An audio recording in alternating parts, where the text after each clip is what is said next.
Hello guys, welcome back to KJ's fitness and lifestyle. और सबसे पहले यार थैंक्स फॉर द सपोर्ट। जो पहली वीडियो में मुझे सपोर्ट मिला उसके लिए बहुत तहे दिल से शुक्रिया आप सबका। और आज हम जो वीडियो की मैं बात करेंगे वो हम करेंगे कि हमारा मॉर्निंग रूटीन जो है क्या होना चाहिए। अब मैं पूरा तो नहीं बताऊंगा इस वीडियो में, बट हाँ इतना बता सकता हूँ कि आपको मॉर्निंग में उठने के बाद क्या स्ट्रेचिंग या कुछ ऐसे एक्टिविटीज करनी चाहिए, कुछ ऐसे आसन या पोजेस करने चाहिए जिससे कि आपका ना पूरा दिन बन जाए। कभी कभी हमको ऐसा लगता है कि यार हम उठे हैं सुबह और उसके बाद हमें फिर दोबारा सोने का मन करता है, दोबारा लेजीनेस फील होती है। तो कहते हैं ना, a morning well spend is a day well ended. तो हमारी मॉर्निंग अच्छी होगी तो हमारा दिन भी खत्म अच्छे तरीके से होगा, क्योंकि हमारी वही मॉर्निंग की एनर्जी जो है हमारे पूरे डे को ड्राइव करेगी। ठीक है, अब मॉर्निंग में हम कुछ ऐसी स्ट्रेचिंग करेंगे जो हमारी बॉडी में ना ब्लड फ्लो को इंक्रीज करेगी हमारी। अब देखो मॉर्निंग में स्ट्रेचिंग क्यों जरूरी है, मैं रिकमेंड इसलिए करता हूँ क्योंकि स्ट्रेचिंग के बहुत फायदे हैं। जब हम सो के उठते हैं, जब हम इस तरह से उबासी लेते हैं या अंगड़ाई लेते हैं तो हमें कितना अच्छा लगता है। इसका पता है साइंटिफिक रीजन भी है। जब हम इस तरीके से अंगड़ाई लेते हैं तो हमें क्या होता है कि हमारे सबसे पहले तो हम रात भर सोए रहते हैं, हमारे ब्लड के जो फ्लूइड्स हैं या बॉडी के जो फ्लूइड्स हैं ना वो सब स्टैग्नेंट रहते हैं। तो जब हम ऐसा करते हैं हमें पता चलता है, हमें रियलाइज होता है कि हाँ यार हमारे जो मूवमेंट है, जो हमारी बेसिक नेसेसिटी की चीज है वो जिंदा है और हम कर सक रहे हैं। तो एक फील गुड हार्मोन जो डोपामिन होता है वो रिलीज होता है। ठीक है, जब हम सुबह मॉर्निंग में थोड़ी सी भी स्ट्रेचिंग करते हैं तो स्ट्रेचिंग से एक हार्मोन, मैं साइंटिफिक रीजन बता रहा हूँ कि क्यों स्ट्रेचिंग जरूरी है या रिकमेंड करूंगा मैं, क्योंकि स्ट्रेचिंग से ना एक हार्मोन है, कहते हैं जिसको एंडोमॉर्फिन कहते हैं। अब एंडोमॉर्फिन ऐसा हार्मोन होता है, इसको नेचुरल पेन किलर कहते हैं। जैसे जो मॉर्फिन के इंजेक्शन या ड्रग्स लगते हैं वो as a pain killer use कर होते हैं, बट एंडोमॉर्फिन, एंडो मीन्स होता है इनर ऑफ द बॉडी, तो इसीलिए हमारा नेचुरल पेन किलर होता है। जो भी हमारे सुबह हल्के फुल्के जॉइंट्स में दर्द होता है तो हम स्ट्रेचिंग की वजह से हम उसको ठीक कर सकते हैं या बहुत रिलीफ कर सकते हैं। अब स्ट्रेचिंग से ना देखो दो टाइप की स्ट्रेचिंग होती है, जो हमें मतलब होती तो 6 टाइप्स की हैं। तो जो हमें बेसिक नॉलेज चाहिए उसके लिए दो टाइप की स्ट्रेचिंग होती है, एक्टिव और पैसिव स्ट्रेचिंग। अब एक्टिव स्ट्रेचिंग क्या होती है? एक्टिव स्ट्रेचिंग ना जैसे जब हमें किसी चीज का सपोर्ट नहीं चाहिए एक्सटर्नल, जैसे कोई हमारा पार्टनर नहीं कर रहा है ऐसे हाथ पकड़ के ऐसे पीछे खींचना, स्ट्रेच करना, या मतलब जिसमें हमें किसी रेजिस्टेंस बैंड की जरूरत नहीं होती है या कुछ किसी भी रेजिस्टेंस की जरूरत नहीं होती है, तो वो एक्टिव स्ट्रेचिंग कहलाती है। पैसिव इसी के अपोजिट, जिसमें हमें पार्टनर चाहिए, फ्लोर पे मतलब कोई ना कुछ सपोर्ट चाहिए, कुछ हिंड्रेंस चाहिए कि हमारी स्ट्रेचिंग को रोक सके। ठीक है, अभी जैसे मैंने दीवार में हाथ लगाया है यहाँ, तो ये दीवार मेरे को सपोर्ट चाहिए। अगर मैं ऐसे स्ट्रेच करूँ अपने हाथ को तो क्या होगा कि इस स्ट्रेचिंग के लिए मेरे को ये दीवार का सपोर्ट चाहिए, तो ये हमारी पैसिव स्ट्रेचिंग में आएगी, कोई भी रेजिस्टेंस। ठीक है, तो फ्रेंड्स अब और ज़्यादा डिटेलिंग में नहीं जाते हैं, हम एकदम शुरू करते हैं कि किस तरह से हमें एक्सरसाइजेस करने चाहिए और किस तरह की हमें स्ट्रेचिंग करनी चाहिए। बहुत ही बेसिक है, देखो ऐसा नहीं कि बहुत जो एडवांस लिफ्टर्स हैं, जो एडवांस जो एथलीट्स हैं वो उन्हें नहीं करनी चाहिए, ऐसा नहीं है। और जिन्होंने आज तक बिल्कुल एक्सरसाइज नहीं करी ना, ये बेसिक एक्सरसाइज है, ये वो भी कर सकते हैं, औरतें, महिलाएं, मतलब हर कोई, बड़े लोग, मोटे लोग, पतले लोग, हर किसी को ये करनी चाहिए और हर कोई इजीली इन सबको कर पाएगा। क्योंकि देखो ना, जब हम कोई चीज कर पाते हैं तभी उसको हमें करने में अच्छा लगता है। अब मैं कोई बहुत ही हार्डकोर एक्सरसाइज बताऊंगा और वो कोई कर नहीं पाएगा तो इट्स नॉट गुड ना, तो वर्थ नहीं है उसका। तो हम ऐसे एक्सरसाइज देखते हैं जो हम सब लोग कर सकते हैं कॉमन लाइफ में। और ठीक है, हम आगे बढ़ते हैं और हम शुरू करते हैं। सो गाइस, अब हम डायरेक्टली अपने एक्सरसाइजेस पे आते हैं, अपनी स्ट्रेचिंग पे आते हैं कि किस तरह से हमें अपनी एक्सरसाइजेस करनी है। ठीक है, तो सबसे पहले तो हमें हल्का फुल्का अपनी बॉडी को इस तरह से रोटेट करना है। ठीक है, ये आप इस तरह से पकड़ सकते हैं, फिर ये इस तरह से 15 to 20 टाइम्स, फिर सेम ये 15 to 20 टाइम्स। आफ्टर दैट अब हमें सबसे पहले करनी थोड़ी बहुत पोजिंग। ठीक है, सबसे पहले हम करेंगे कैट पोज।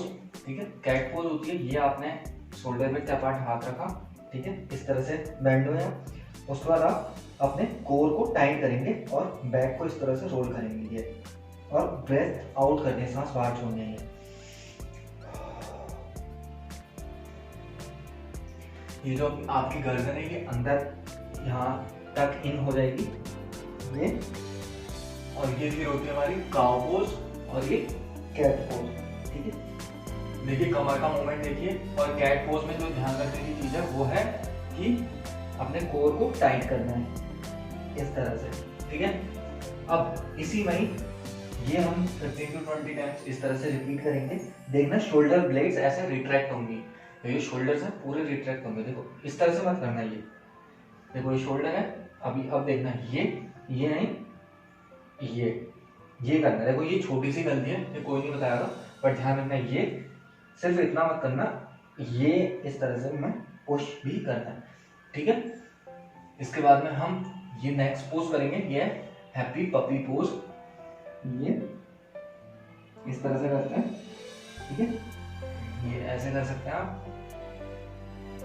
ये 15 to 20 टाइम्स, इससे आपका शोल्डर और एग्जाम बैक में अच्छा खासा आपको स्ट्रेच आ जाएगा। ठीक है, आपने ये कर दिया। ठीक है, उसके बाद थोड़ा सा अब हम और इससे थोड़ा एडवांस जाएंगे। अब हम करेंगे कोबरा पोज। इस तरह से पूरा लेट जाना है। ठीक है, कोबरा पोज के लिए अपने हाथ ऐसे रखने हैं। और कोबरा पोज और अपवर्ड डॉग फेसिंग पोज में थोड़ा सा अंतर है, वो मैं भी बताऊंगा। पहले कोबरा पोज ये है। और सिर्फ ये नहीं करना है, ये लोग क्या करते हैं हाथ से पुश करते हैं।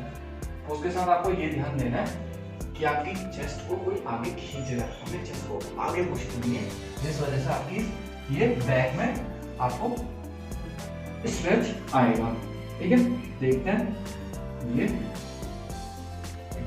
अब देखो ये ऐसे कि चेस्ट, आपकी चेस्ट आगे से कोई खींच रहा है, हम चेस्ट को आगे पुल करनी है।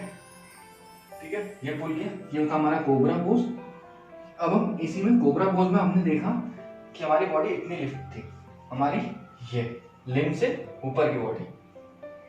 अब हम अपवर्ड डॉग फेसिंग पोज करेंगे, तो इसमें क्या होगा, ये और हमारी ये बॉडी भी ऐसे लिफ्ट होगी। ठीक है, अब वही इसमें भी चेस्ट आपको आगे पुश करनी है। पुश करोगे, कोर टाइट रखना है, कोर टाइट रखा। ठीक है, ये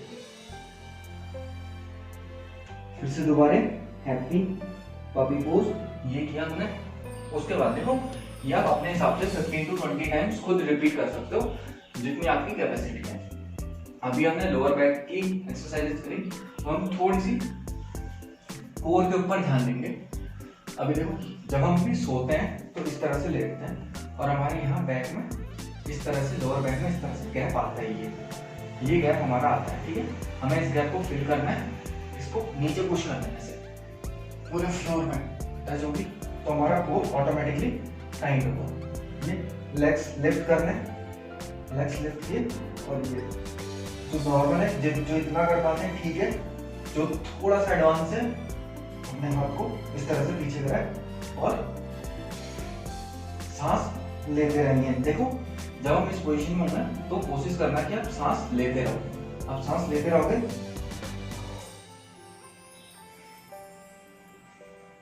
तो आपको बहुत ही अच्छा कॉन्ट्रैक्शन आएगा आपकी एब्स में। ठीक है, ये हमारी एब्स की एक्सरसाइज हो गई। फिर इसी की अपोजिट करनी है हमें, सुपरमैन, उल्टा इस तरह से, और पूरा लिफ्ट करना है अपने आप को। फिर नीचे lift, breathe in, breathe out, breathe in, breathe out. 15 to 20 times इसका रेपिटेशन करना है हमें। ये जब हमारी हो जाएगी उसके बाद हमें खड़े होना है। खड़े होने के बाद सबसे पहले हम करेंगे फॉरवर्ड बेंड। फॉरवर्ड बेंड कैसे करेंगे, लोग अब कैसे करते हैं कि खाली ऐसे झुक जाते हैं। ये नीज तो बेंड चलो नहीं करते, नीज बेंड नहीं करना है, लोग ऐसे झुक जाते हैं। तो थोड़ा सा इसमें इम्प्रूवमेंट बताना चाहूंगा। वही जो आपकी चेस्ट है वो आपको नोटिस करनी है कि आपकी चेस्ट आगे को जा रही है। ठीक, ये देखिए कोर मैंने एंगेज किया, सब कुछ एंगेज किया। हो सकता तो आप हाथ यहाँ से ला सकते हो। ये आपकी चेस्ट आगे जा रही है। देखो मेरी लोअर बैक अभी ऐसी हिंज नहीं हुई है। ठीक है, ये लेके आया मैं यहाँ पर है, ये इस तरह से आपको ऐसे टच करना है। ठीक है, ठीक इसी प्रकार से आपको इस तरह से बैकवर्ड बेंड करना है जितना हो सकता है। ठीक है, अपने हिसाब से यहाँ पे हाथ आप लगा सकते हो। ये फिर से वो फॉरवर्ड बेंड, ये फॉरवर्ड बेंड, जिससे जितना होता है। देखो अगर आपसे इतना भी हो रहा है ठीक है, सांस ली, छोड़ी, फिर सांस लेना। जैसे जैसे आप सांस छोड़ते जाओगे तो आप नीचे को जाते जाओगे, ठीक है। इस बात का ध्यान रखना है, ये आपको करनी है थोड़ी बहुत। और लास्ट में आती है हमारी थोड़ी सी लेग्स की स्ट्रेचिंग, ठीक है। हम अपने लेग्स को इस तरह से रख सकते हैं, ठीक है। और ये देखो, ये दोनों ना इस तरह से 90 डिग्री, ठीक है। और हमारे हाथ यहाँ प्लेस है, ठीक इसी तरह से ये, फिर ठीक इसी तरह से ये रोटेशन भी हमें करना है। उसके बाद फिर हम बटरफ्लाई कर सकते हैं इस तरह से, ये बटरफ्लाई, ठीक है। बटरफ्लाई क्या, अब जो इस पोजीशन को अच्छी तरह से कर पाते हैं ये, उसके बाद इन्हें आगे झुक के इस तरह से करना है। ये 1 2 3 इस तरह से 5 to 10 टाइम्स रिपीट कर सकते हैं। सेम इस साइड से भी आगे खोलेंगे और पैरों को क्लोज करेंगे, ठीक है। उसके बाद लास्ट में अगर आपको ब्रीथिंग करनी है तो आप इस तरह से ब्रीथ भी कर सकते हैं, ये, ठीक है। 10 to 15 टाइम्स इसको रिपीट करेंगे। और जो थोड़ा एडवांस है वो इस तरह से करेंगे, ये देखिए पोजीशन पूरी इस तरह से आनी चाहिए। और ये, ठीक है, इस तरह से हमें करना है। और इसी का अपोजिट फिर हम फिनिश करेंगे अपने प्लैंक्स के साथ। प्लैंक्स कैसे करना है, सेम वही, आपको अपनी शोल्डर ब्लेड्स को नीचे पुश करना है, सामने देखने की कोशिश करनी है।